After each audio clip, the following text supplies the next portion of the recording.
mas eu estava buscando de Deus o que eu vou falar para as mulheres nessa terça-feira. E aí, conversando com Deus, que eu gosto muito de conversar com Deus, nosso paizinho amado, eu comecei a reparar em algumas coisas e eu reparei, eu acho que não sou só eu. Então vai ser um culto mais conversa, mais filosofia, papo cabeça. Mas vocês já repararam como essa nova geração, ela é mimizenta e fraca? Tem exceções, óbvio, mas eu sei que meu filho não é uma delas. Não, ele é muito fofo, o Rafael é um menino muito especial, mas eu sei que eu mimo ele. Eu mimo ele porque eu fui mimada, graças a Deus, pela minha mãe. Mas aí eu fui estudar sobre isso. É muito bom ser mimado, gente. Se você não foi, eu fui. Obrigada, mãe. Mas existe uma pesquisa que diz que é uma tendência as gerações futuras sempre serem mais fracas e menos resilientes do que as passadas. Isso significa que as gerações passadas já falavam mal da nossa geração de agora. Significa que o seu bisavô falava mal da geração do seu avô, que falava mal da geração do seu pai, que falava mal da sua geração, que agora você está falando mal da geração do seu filho. E, na verdade, nós não estamos errados. Porque imagina tudo que as gerações passadas passaram, né? Tantas coisas, tantas lutas, tanta gana de conseguir as coisas, de construir, de fazer o novo, de fazer o melhor, de ter 10 filhos em casa e você ter tempo para tantas coisas. E hoje a gente tem um e mal tem tempo para dar bom dia para o nosso filho. Como eles conseguiam? Eu acho que eles realmente eram mais fortes. Minha mãe é filha de italianos, meus avós vieram da Itália. Meu avô veio em outras condições, mas minha avó, ela veio com a família dela, pequena, fugida da guerra. Vieram de navio, junto com uma galera no navio. E tinham crianças, tinham pessoas que morriam nesses navios. E os corpos ficavam lá, porque o que você ia fazer? Você já se imaginou numa situação dessa? E eu digo que eu fui mimada, eu digo que graças a Deus que eu fui mimada, porque quem tem descendência europeia, que teve as gerações passadas, que já passaram por guerras, vê um prato de comida com outros olhos.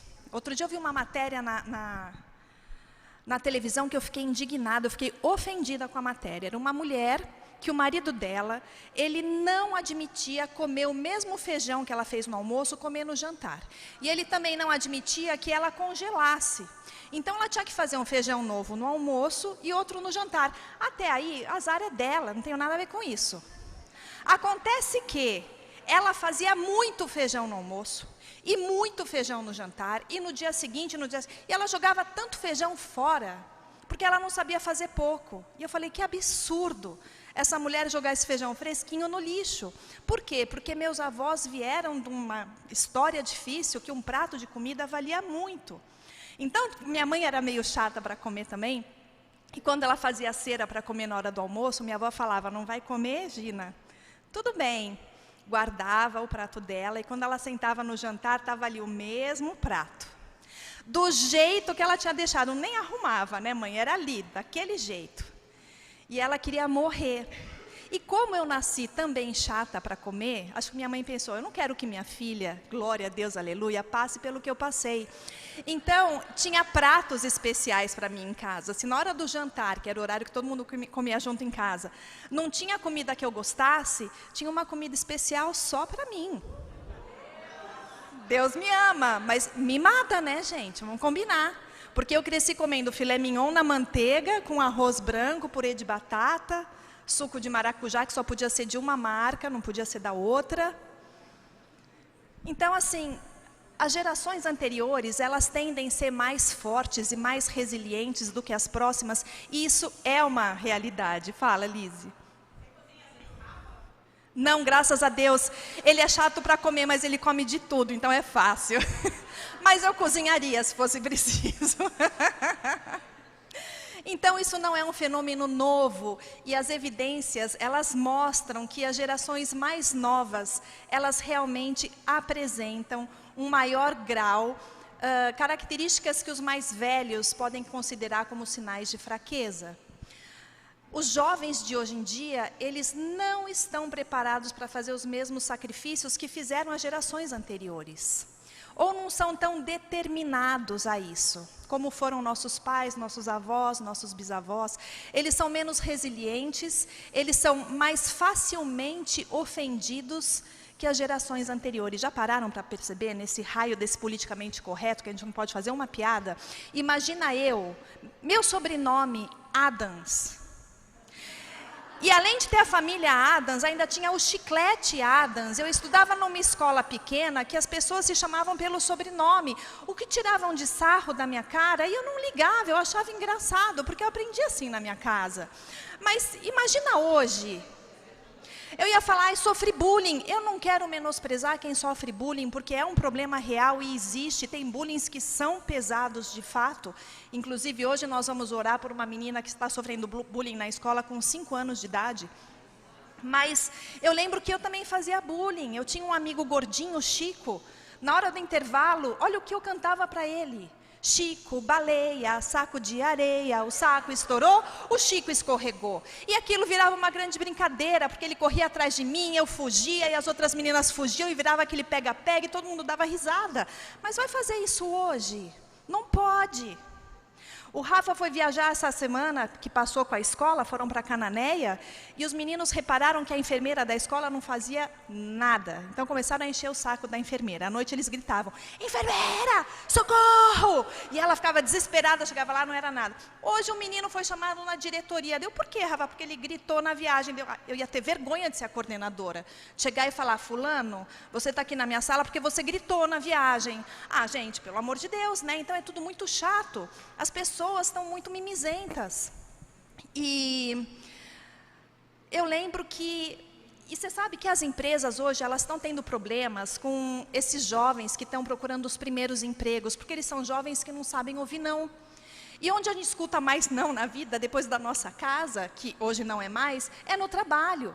Então, eles perguntam se eles têm realmente que ficar no trabalho o dia inteiro, se eles têm que realmente cumprir todas as horas, e por que aquele chefe fala não para ele, e é duro com ele, se nem meu pai é.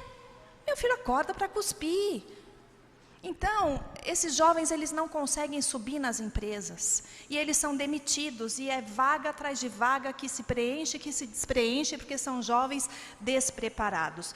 Nos anos 90, na Inglaterra, começou a surgir a geração neném, que nem estuda e nem trabalha, e hoje está sendo exportado para o mundo inteiro.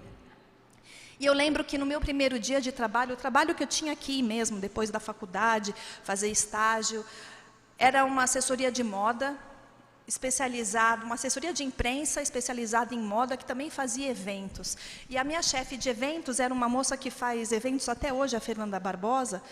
E eu lembro que no primeiro dia que eu cheguei lá, eles iam fazer uma festa naquela semana, e tinha dado algum problema na gráfica com o convite.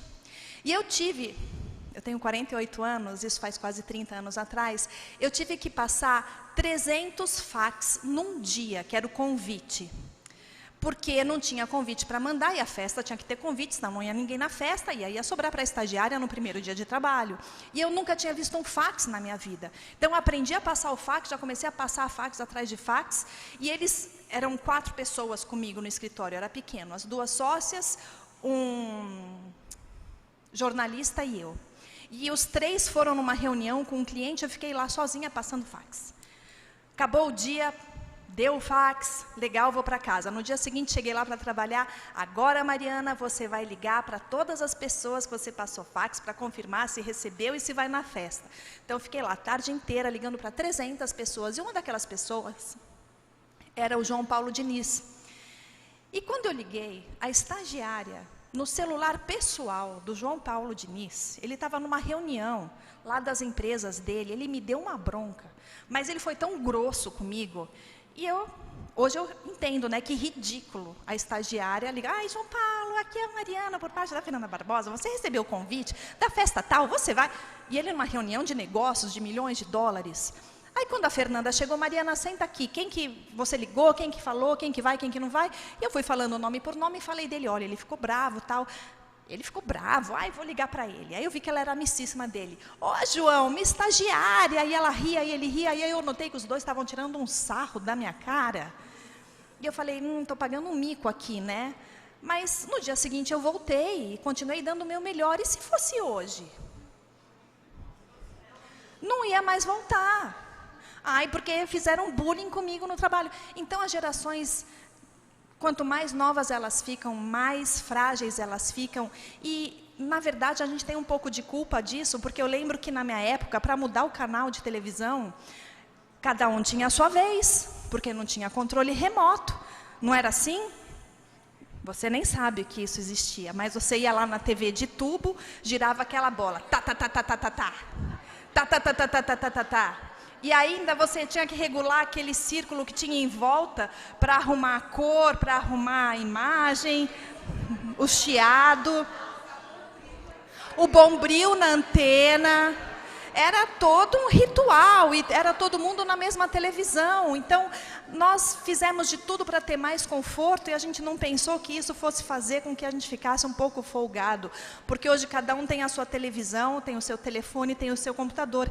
E ainda bem, eu não sou contrária a isso. Mas acaba a pilha do seu controle remoto para ver o chilique que você não dá. A gente se esquece que quando a gente era pequena a gente tinha que levantar toda hora que queria mudar os 5 canais que existiam.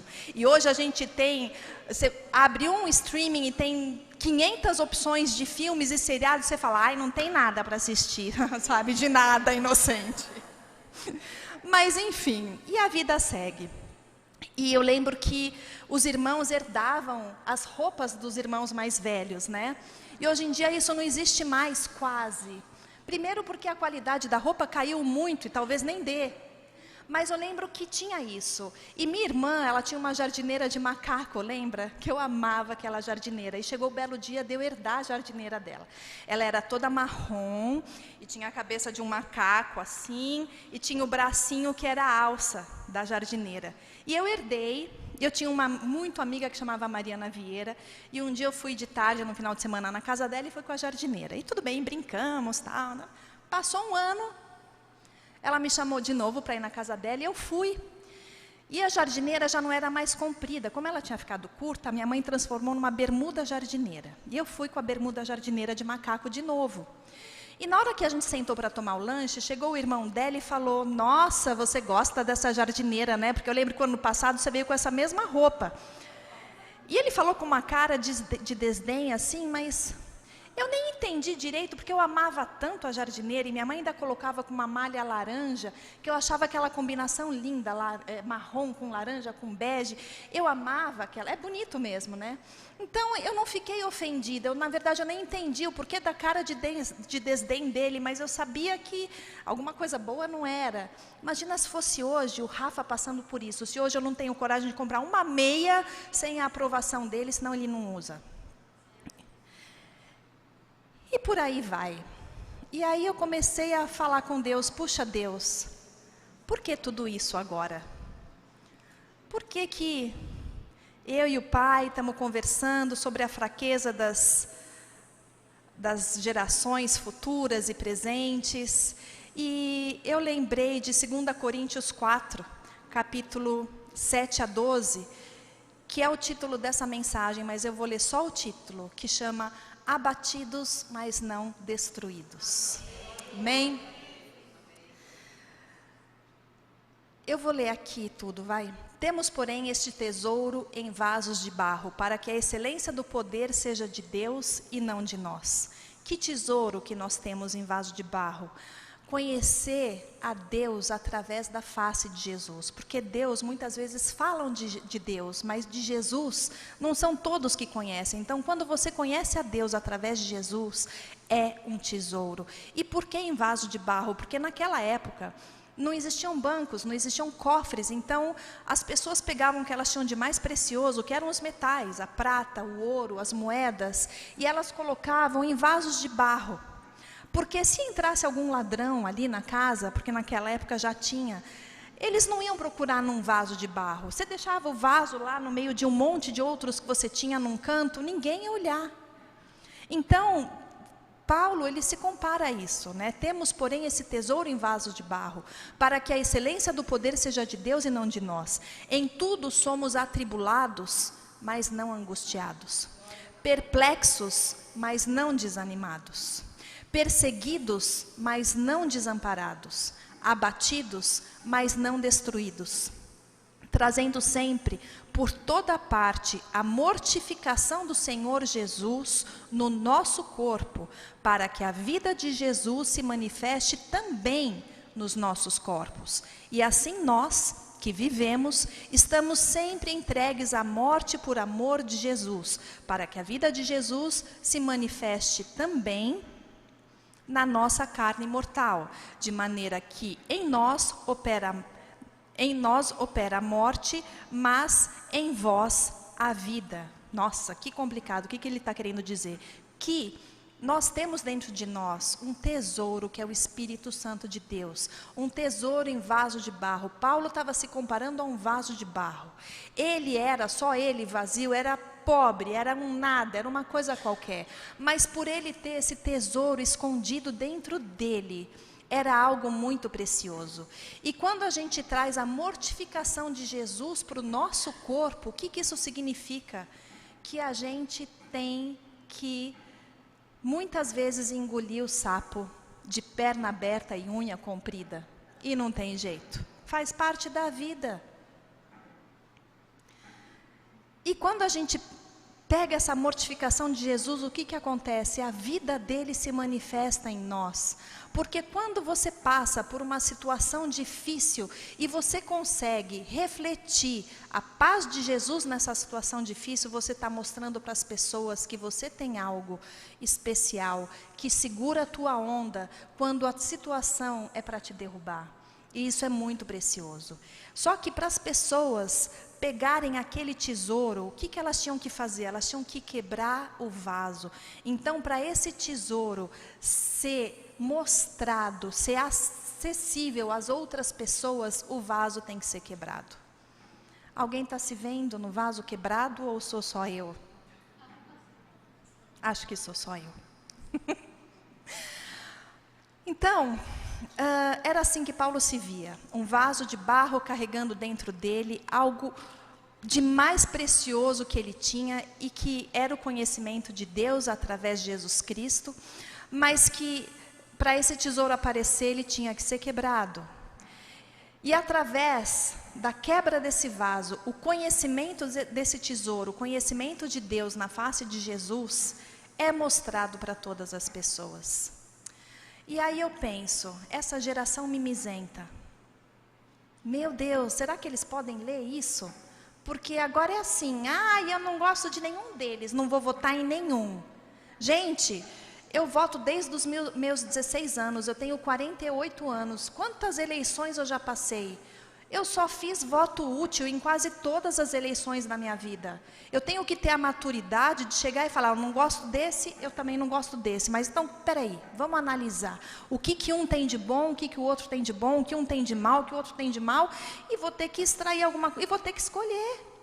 Outro dia eu recebi um meme da Paula Valéria, que era assim, era um carrinho de sorvete e um casal comprando o sorvete. E aí a moça do sorvete fala, quais os sabores tem? Olha, tem de cocô e tem de limão. Aí a moça fala, eu não gosto de limão. Então come o de cocô, minha filha. Mas você vai ter que escolher. Não dá para, não quero, esperneia no chão. E faz birra, e não quer isso, e não quer aquilo. Gente, abalados, mas não destruídos. Cadê a resiliência? Cadê a morte de Jesus no nosso corpo? Então, às vezes a gente passa por situações tão difíceis, e eu como pastora, aqui nós temos outra pastora, e temos tantas líderes aqui do meu grupo, minha mãe que faz libertação, aconselhamento, a gente recebe cada história tão pesada que realmente, às vezes eu fico até abismada como as pessoas não estão tão abaladas como elas deveriam estar, porque tem casos muito pesados. Mas muitas vezes a gente se pega, e eu mesma me pego, se Deus é bom, e se Ele é o Todo-Poderoso, por que que existe o mal? Ele não deveria extinguir o mal da face da terra?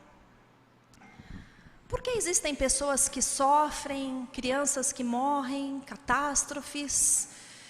Se Deus simplesmente permite que essas coisas aconteçam, e Ele sendo bom, por que que Ele permite? Será que o sofrimento e o mal são mesmo provas da ineficácia do poder da oração? Porque a Bíblia fala que a oração tem muito poder nos seus efeitos. A Bíblia fala que quando a gente ora pelos doentes, todos eles são sarados. E por que que eu orei anos e anos e anos e anos e anos para o meu pai ser curado e ele não foi curado? Isso faz com que Deus não exista? Isso faz com que o poder da oração não seja tão eficaz assim? Mas ao mesmo tempo eu já vi tantos milagres acontecerem, eu já vi tantas respostas de oração, e mesmo no meio do sofrimento físico do meu pai, a gente viu também tantos milagres acontecendo, tantos alívios, tantas vitórias, tantos anos de vida estendidos que Deus deu de presente para a gente. Então eu pergunto para você, na verdade, se a gente for pensar que a causa de sofrimento e de orações não respondidas do jeito que a gente quer que sejam respondidas, faz a gente pensar que Deus não existe ou que a oração não tem poder, esse raciocínio é uma mentira, é uma falácia.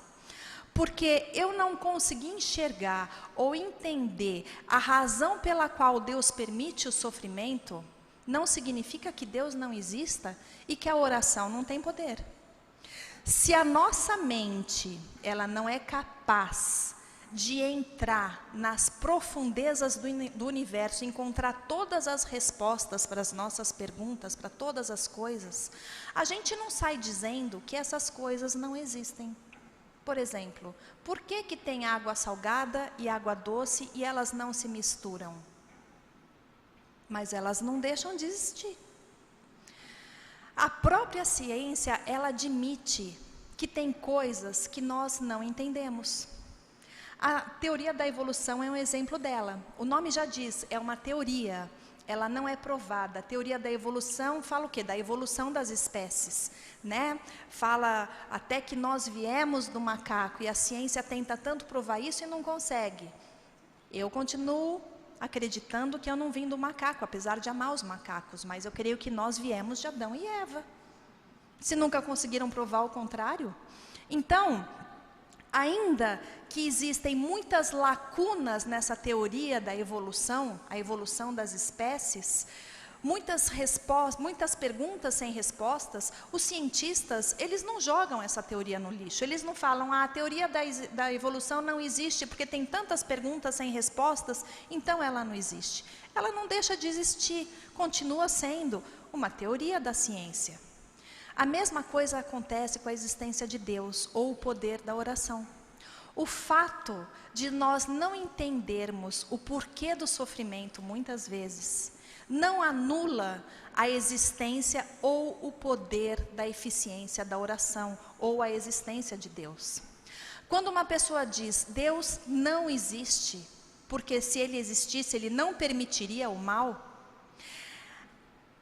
ela está simplesmente dizendo, se Deus fosse igual a mim, Ele não permitiria aquilo que eu não permitiria, ou seja, eu sou melhor que Deus? Então, eu te pergunto, vocês conseguem enxergar aqui, nesse púlpito, a raça de cachorro que eu mais gosto? Um galgo, sabe aqueles de corrida de peitão, magrelo, pernão? Ai, Val, eles são lindos. Já tive um Valentino. Vocês estão vendo algum galgo aqui comigo? Não? Mas então os galgos não existem? Eles existem. Agora, vocês conseguem me afirmar se aqui, nesse auditório todo, tem ou não tem, sabe esses mosquitinhos de banana, chatinhos? Drosófilas. Glória a Deus pela sua vida, Cleusa. Tem alguma drosófila por aqui? Vocês conseguem enxergar?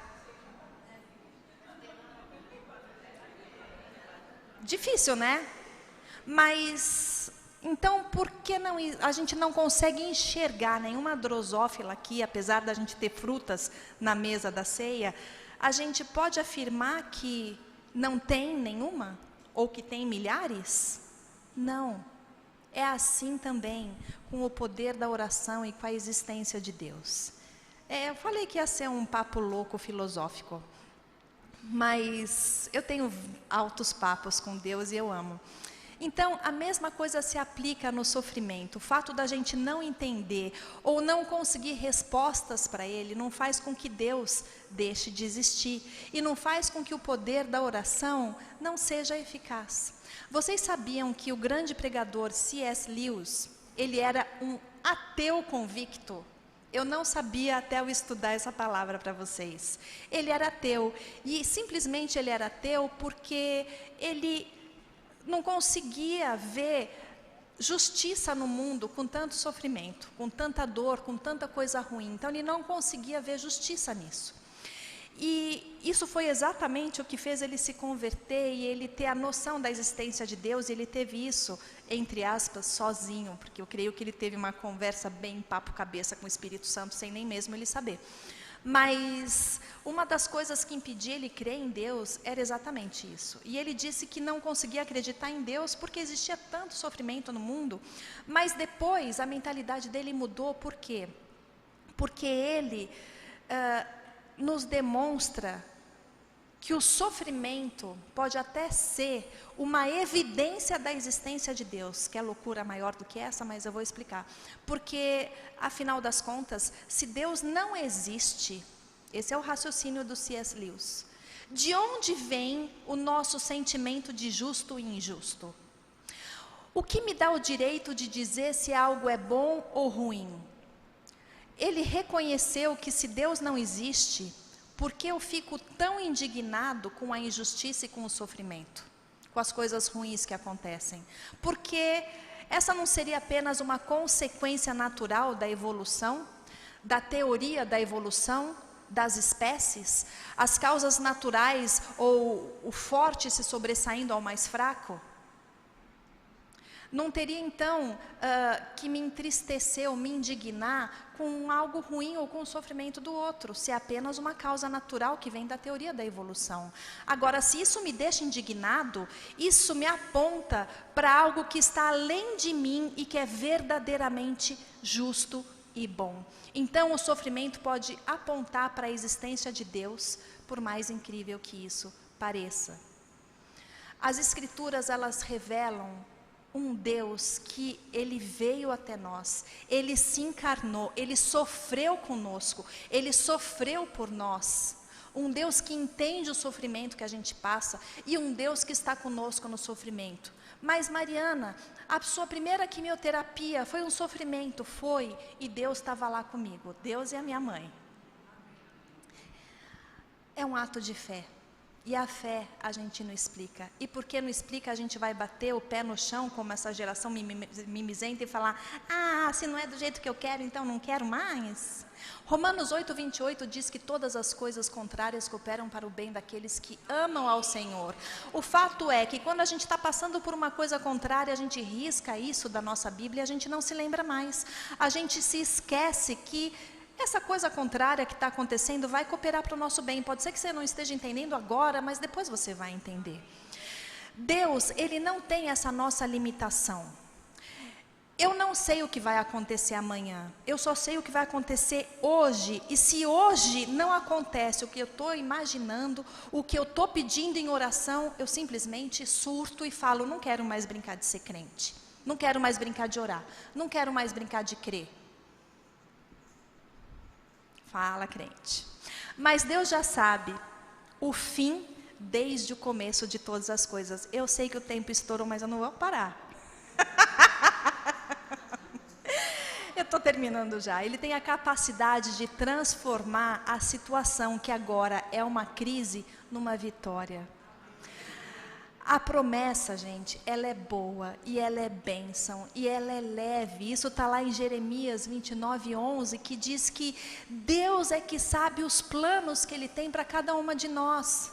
E são planos de paz e não de mal, para nos dar um fim bom. Se o meio do caminho não está sendo bom, calma, não surta, não fica essa geração mimada, fraca, ofendida. Seja forte, seja corajosa, porque a terra prometida é dos que se esforçam e dos que são corajosos. Não para no caminho. Então, se não está tudo bem, é porque ainda não chegou o fim do processo que Deus tem para você. E eu quero terminar com uma historinha de um rei que ele tinha o seu fiel escudeiro. E o fiel escudeiro dele toda hora falava: Deus sabe de todas as coisas, e todas as coisas cooperam para o bem daqueles que amam ao Senhor. E um dia, e toda hora ele falava isso, e o rei já estava até acostumado. E aí um dia eles foram caçar um javali, e o rei conseguiu acertar o javali com a flecha dele. Quando ele chegou lá perto do javali, ele achava que o javali estava morto, mas o javali não estava morto. E o javali deu uma dentada e arrancou o dedo do rei.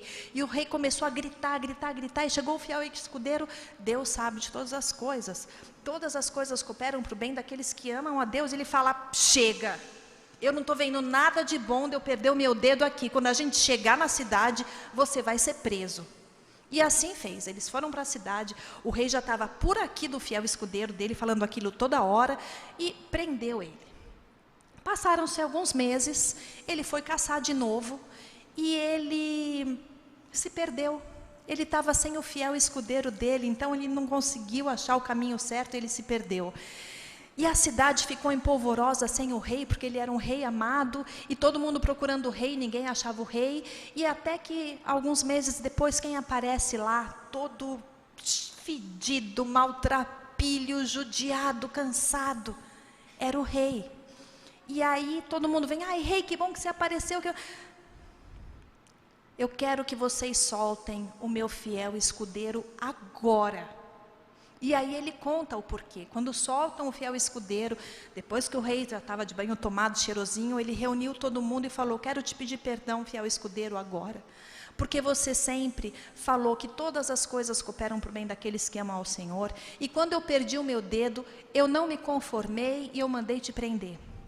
Acontece que esse tempo que eu estava perdido, eu fui achado por uma aldeia de canibais.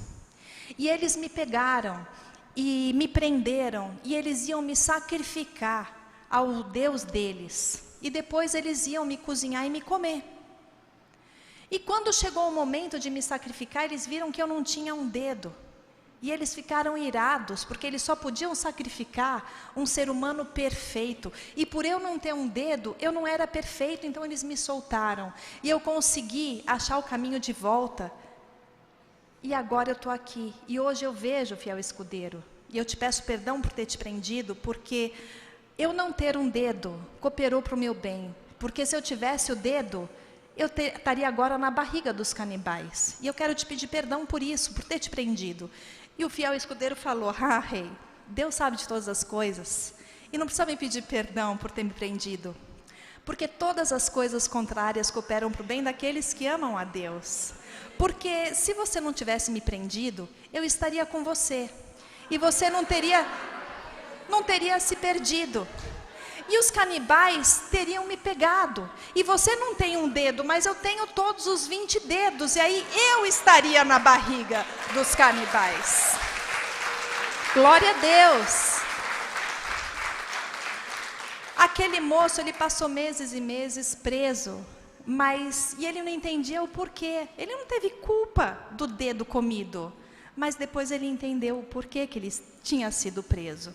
Então, minha querida, pode ser que agora você não esteja entendendo como isso que você está passando vai cooperar para o seu bem. Você pode estar abatida agora, mas você não está destruída. Então, não precisa se jogar no chão e sapatear, e espernear, e se ofender, porque todas as coisas contrárias cooperam para o seu bem. Amém? Vamos orar.